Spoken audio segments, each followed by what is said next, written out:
আজকের আলোচনার বিষয় ডট গুণন। আমরা জানি যে ভেক্টরের যে গুণন প্রক্রিয়া তার মধ্যে একটি গুণন হচ্ছে ডট গুণন প্রক্রিয়া। আমরা জানি যে প্রক্রিয়ায় ভেক্টর রাশিগুলো গুণ করা হয় তাদেরকে ভেক্টর গুণন প্রক্রিয়া বলে। এই গুণন প্রক্রিয়ার মধ্যে একটি প্রক্রিয়া হচ্ছে ডট গুণন প্রক্রিয়া, যেটাকে আমরা বলতে পারি স্কেলার প্রোডাক্ট।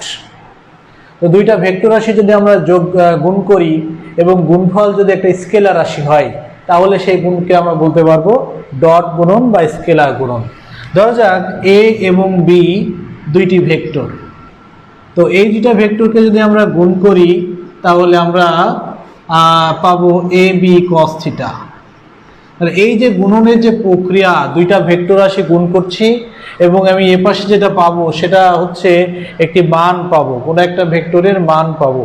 তো কোনো ভেক্টর রাশি গুণনে যদি দুইটা ভেক্টর রাশি গুণ করা যায় এবং একটি মান পাওয়া যায় তাহলে আমরা সেই গুণনকে বলতে পারবো স্কেলার প্রোডাক্ট বা স্কেলার গুণন বা ডট গুণন। আমরা যদি আমাদের একটু বাস্তবতার দিকে চলে যাই তাহলে দেখতে পারবো যে আমাদের একটি গুরুত্বপূর্ণ রাশি কাজ, সেই কাজটা মূলত দুইটা ভেক্টর রাশি বল এবং সরণের গুণফল। তাহলে দেখতে পাচ্ছি বল এবং সরণ দুইটা ভেক্টরকে গুণ করছি এবং এই গুণটা আমরা ডট দিয়ে লিখছি, তাই এর নাম হচ্ছে ডট গুণন। তো গুণ করার ফলে আমরা যে রেজাল্টটা পাচ্ছি সেটা একটা মান পাচ্ছি। অর্থাৎ কাজ, আমরা জানি কাজ স্কেলার রাশি, শুধুমাত্র তার মান থাকে, দিক থাকে না।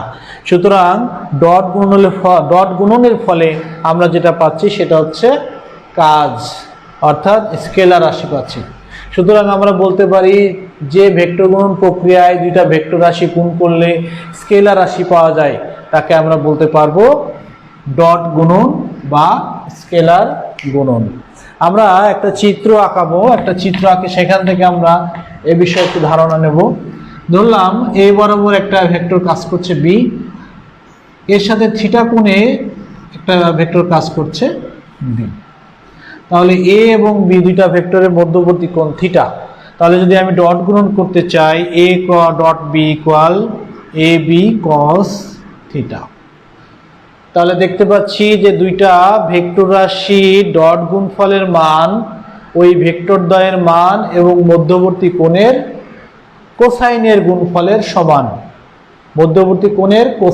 গুণফলের সমান। এখানে এ দ্বারা এ ভেক্টরের মান, বি দ্বারা ভেক্টরের মান, কস থিটা তার একটা মান, তারপরে টোটালি এখানে আমরা একটা মান পাচ্ছি। অর্থাৎ ডট গুণনের ফলে যেটা পাওয়া যায় সেটা কি হবে? অবশ্যই স্কেলার রাশি হবে। আমরা এবার ডট গুণনের ক্ষেত্রে আয়তাকার একক ভেক্টর, আমরা জানি কোন একটা এক্স অক্ষ বরাবর যে একক ভেক্টর সেটা আই, ওয়াই অক্ষ বরাবর একক ভেক্টর সেটাকে আমরা জে দ্বারা লিখি এবং জেড অক্ষ বরাবর একক ভেক্টর সেটাকে আমরা কে দ্বারা লিখি। তো আমরা যদি এই আয়তাকার একক ভেক্টরের ডট গুণফল নির্ণয় করতে চাই তাহলে একটু দেখে নিই আমরা। I dot I equal I এর মান 1, আই এর মান, আই ভেক্টরের মান আই, এবং মধ্যবর্তী কোণ দুইটা ভেক্টর আই ভেক্টর এদিকে ক্রিয়া করছে দুইটা আই ভেক্টর, তাহলে মধ্যবর্তী কোণ আমরা পাচ্ছি 0 ডিগ্রি। তাহলে কোন একটা ভেক্টরের মান 1 1 1, অর্থাৎ পাচ্ছি আমরা 1। একইভাবে আমরা যদি জে ডট জে বের করি সেখানেও কিন্তু আমরা 1ই পাবো এবং কে ডট কে করি সেখানেও 1 পাবো। অর্থাৎ আয়তাকার একক ভেক্টরগুলো যদি আমরা সমজাতীয় ভেক্টরগুলো যদি গুণ করি ডট গুণন, তো ডট গুণনের ফলে তাহলে আমরা যেমন আই ডট আই সমান 1, জে ডট জে সমান 1 এবং কে ডট কে সমানও একই মান পাচ্ছি 1। যদি আমরা আই ডট জে করি, আই ডট জে অর্থাৎ আই দিকে ক্রিয়া করছে, জে 90 ডিগ্রি কোণে জে ভেক্টর ক্রিয়া করছে, সেক্ষেত্রে আই এর মান আই, জে এর মান জে এবং এদের মধ্যবর্তী কোণ cos 90 ডিগ্রি। সেক্ষেত্রে পাচ্ছি আমি 1 1 0 অর্থাৎ 0। তাহলে আই ডট জে সমান আমাদের যে ভ্যালুটা হচ্ছে আই ডট জে সমান 0। সুতরাং একইভাবে আমরা জে ডট আই সমানও কি পাবো? 0 পাবো। আবার কে ডট আই সমান কি পাবো? 0 পাবো। আবার আই ডট কে সমান কি পাবো? 0 পাবো। একইভাবে জে ডট কে সমান 0 পাবো, আবার কে ডট জে সমানও 0 পাবো। অর্থাৎ দুইটা ভেক্টর যদি একই দিকে ক্রিয়া করে তাহলে সেই আয়তাকার ভেক্টরগুলোর একটা আমরা মান পাচ্ছি যার মান হচ্ছে 1, এবং দুইটা আয়তাকার ভেক্টর যদি 90 ডিগ্রি কোণে ক্রিয়া করে, হোক সেটা আই এবং জে, হোক সেটা জে কে কিংবা কে আই, যাই হোক না কেন এদের মধ্যবর্তী কোণ 90 ডিগ্রি বিধায় এই সবগুলোর ডট গুণফলের মান পাবো আমরা 0। এই হয়ে গেল আমাদের উপাংশে বিভাজিত ভেক্টরের ডট গুণন। আমরা যদি একটু চিন্তা করি, এ যদি একটা ভেক্টর হয় তাহলে 3 ডাইমেনশনাল সিস্টেমে এই বরাবর পাবো এক্স, এক্স অক্ষ বরাবর এক্স, ওয়াই অক্ষ বরাবর পাচ্ছি এ ওয়াই, এবং জেড অক্ষ বরাবর পাবো এ জেড। তাহলে এই যে এ ভেক্টরটি 3 ভাগে ভাগ হয়ে গেল, এ ভেক্টরটিকে আমরা এভাবে লিখতে পারি A equal x i A y j A z k. তাহলে একটা ভেক্টরকে যদি কতগুলো অংশে ভাগ করা যায় তাহলে আমরা সেটাকে বলবো ভেক্টর বিভাজন, এবং এই প্রত্যেকটা ভেক্টরকে বলতে পারবো আমরা উপাংশ ভেক্টর বা অংশক ভেক্টর, অর্থাৎ কম্পোনেন্ট ভেক্টর। তো এখানে যদি দুইটা উপাংশিক বিভাজিত ভেক্টরকে আমরা যুক্ত করি, অর্থাৎ এ সমান এটা পেলাম, বি ইকুয়াল আমরা কি লিখতে পারি B x i B y j plus B z k. আমরা এই দুইটা ভেক্টর রাশি এখন গুণ করব, গুণ করে দেখব যে কি হয়। আমরা যদি এ ডট বি করতে চাই তাহলে আমাদের গুণ করতে হবে আমাদের A x i plus A y j plus A z k, আমাদের মাঝখানে ডট, একইভাবে B x i B y j B z k. তো এখান থেকে আমরা যদি এখন গুণ করি, সাধারণভাবে গুণ করি, তাহলে A x B x i dot i A x B y i dot j A x B z i dot k. এবার যদি আমরা এ ওয়াই দিয়ে চিন্তা করি, A Y B x j dot i A Y B y j dot j এবং A Y B z j dot k. এখন আমাদের বাকি আছে এ জেড, এটা দিয়ে যদি করতে চাই A Z B x k dot i A Z B y k dot j এবং finally A Z B z k dot k. তো আমরা কিছুক্ষণ আগে যে আলোচনা সেখানে দেখেছিলাম আয়তাকার একক ভেক্টর যখন আমরা ডট গুণ করেছিলাম সেখানে সমজাতীয় ভেক্টরগুলো গুণ করলে আমরা পাচ্ছিলাম 1, এবং যাদের মধ্যবর্তী কোণ 90 ডিগ্রি ছিল সেই ভেক্টরগুলো যখন গুণ করছিলাম তখন পাচ্ছিলাম 0। এখানে দেখতে পাচ্ছি আমি শুধুমাত্র এ x B x A Y B Y এবং এ জেড বি জেড এই তিনটা ছাড়া বাকি সবগুলোতেই i dot j i dot k k dot i j dot k এরকম আছে, অর্থাৎ মধ্যবর্তী কোণ 90 ডিগ্রি আছে। তাহলে সবগুলো 0 হয়ে যাবে এবং যেগুলো 1 হবে সেগুলো আমরা একটু লিখে নিই, X B X plus A Y B Y plus A Z B Z. অর্থাৎ দুইটা ভেক্টর যদি এ এবং বি হয় তাহলে তাদের ডট গুণফল, তাদের উপাংশে বিভাজিত অংশ যদি x i A y A z এবং B x i B y j B z হয় তাহলে এ ডট বি সমান আমরা সংক্ষেপে লিখতে পারবো X B X plus A Y B Y plus A Z B Z. তাহলে খুব সহজেই আমরা দুইটা উপাংশে বিভাজিত ভেক্টরের ডট গুণন নির্ণয় করতে পারলাম। এবং এর সাহায্যে আরেকটা জিনিস আমরা এখানে করে ফেলতে পারবো, সেটা হচ্ছে যদি একই জাতীয় ভেক্টর হয়, ভেক্টর যদি একই জাতীয় হয় অর্থাৎ এ ডট এ যদি হয়, তো আমরা জানি একই জাতীয় হয় অর্থাৎ দুইটাই যদি এ হয় তাহলে আমরা এ ডট এ যদি আমাদের করতে হয় তাহলে আমরা লিখতে পারবো x i plus A y j plus A z k. একইভাবে ডট গুণন দিয়ে আরেকটা করতে পারবো x i A y j plus A z k. তাহলে কিছুক্ষণ আগে দেখেছিলাম আমরা সমজাতীয় অর্থাৎ i dot i, j dot j, k dot k এগুলো যখন থাকবে সেগুলোকে আমরা 1 করে লিখতে পারি, অর্থাৎ x into x, A y into A Y, B A z into A z. তাহলে আমি পাচ্ছি A x square plus A y square plus A Z square. এখন যদি এ ডট এ কে আমরা একটু লিখতে চাই, এখানে একটু লিখতে পারি আমরা A dot A equal A into cos 0 degree. তাহলে এর মান তো এ স্কোয়ার আর কস 0 মান 1, তাহলে আমি লিখতে পারি এ স্কোয়ার। তাহলে এখানে আমি লিখতে পারি এটাকে এ স্কোয়ার। তাহলে এ ইকুয়াল কি পাচ্ছি A x square, A y square plus A Z square. তাহলে কোনো একটা ভেক্টরের মান ওই ভেক্টর দ্বয়ের বর্গের যোগফলের বর্গমূলের সমান, এবং সেটা আমরা বের করতে পাচ্ছি প্রত্যেকে ডট গুণন থেকে। যদি ডট গুণন প্রক্রিয়া না থাকতো তাহলে এরকম কোনো একটা ভেক্টরের মান আমাদের বের করা সম্ভব হতো না। এই জন্য আমাদের কোনো ভেক্টরের মান বের করার প্রয়োজনীয়, মান বের করার স্বার্থে আমাদের ডট গুণন অবশ্যই শিখতে হবে। তাহলে আমরা দেখতে পেলাম কোনো একটা vector A equal root over A x square plus A square plus A Z square. আবার যদি কোনো একটা ভেক্টর বি হয় তাহলে আমরা লিখতে পারবো B x square, B y square plus B z square ও রুট ওভার। এই হয়ে গেল আমাদের যে উপাংশে বিভাজিত ভেক্টরের ডট গুণন এবং কোনো একটা ভেক্টরের মান নির্ণয়। তাহলে কোনো একটা ভেক্টরের মান নির্ণয় করতে গেলে আমাদের কি লাগে, ডট গুণন প্রক্রিয়াটি শিখতে হবে বা সেটা প্রয়োজন হবে। এরপর আমরা যে চিত্রটা ছিল এ ভেক্টর এবং বি ভেক্টর মধ্যবর্তী কোণ ছিল থিটা, সেটা নিয়ে একটু আলোচনা করব। এখানে আমরা দেখতে পাচ্ছি A dot B equal A B cos theta, A dot B equal A B cos theta. এখান থেকে আমরা একটু দেখতে চাই, সেটা হচ্ছে যে কস থিটা,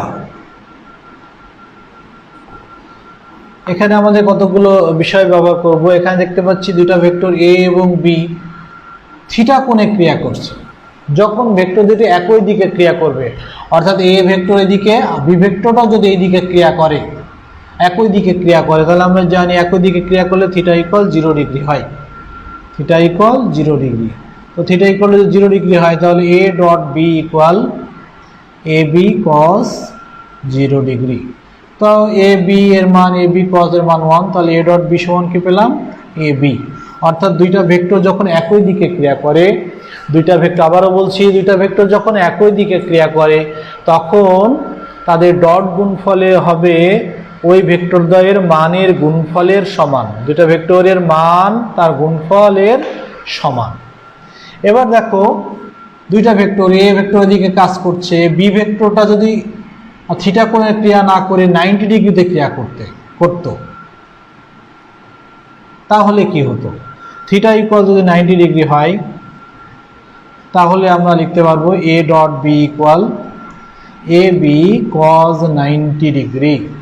তো আমরা জানি কজ 90 এর মান হচ্ছে 1, তাহলে 0, তাহলে এ বি কজ 90 এর মান হচ্ছে 0, তাহলে পাচ্ছি কি আমি 0, অর্থাৎ এ ডট বি ইকুয়াল 0।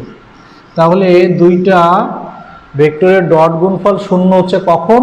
যখন ভেক্টরদ্বয়ের মধ্যবর্তী কোণ 90 ডিগ্রি, অর্থাৎ যখন ভেক্টরদ্বয় লম্বভাবে ক্রিয়া করছে, ভেক্টরদ্বয় লম্বভাবে ক্রিয়া করছে তখন ডট গুণফলটা হচ্ছে 0। তাহলে দুইটা ভেক্টর লম্ব হওয়ার শর্ত কি? এদের ডট গুণফল কি হতে হবে? 0 হতে হবে। এবার যদি আমরা দেখি যে এ ভেক্টরটার দিকে কাজ করছে, বি ভেক্টর তার বিপরীত দিকে ক্রিয়া করছে, তাহলে থিটা ইকুয়াল আমরা পাচ্ছি 180 ডিগ্রি।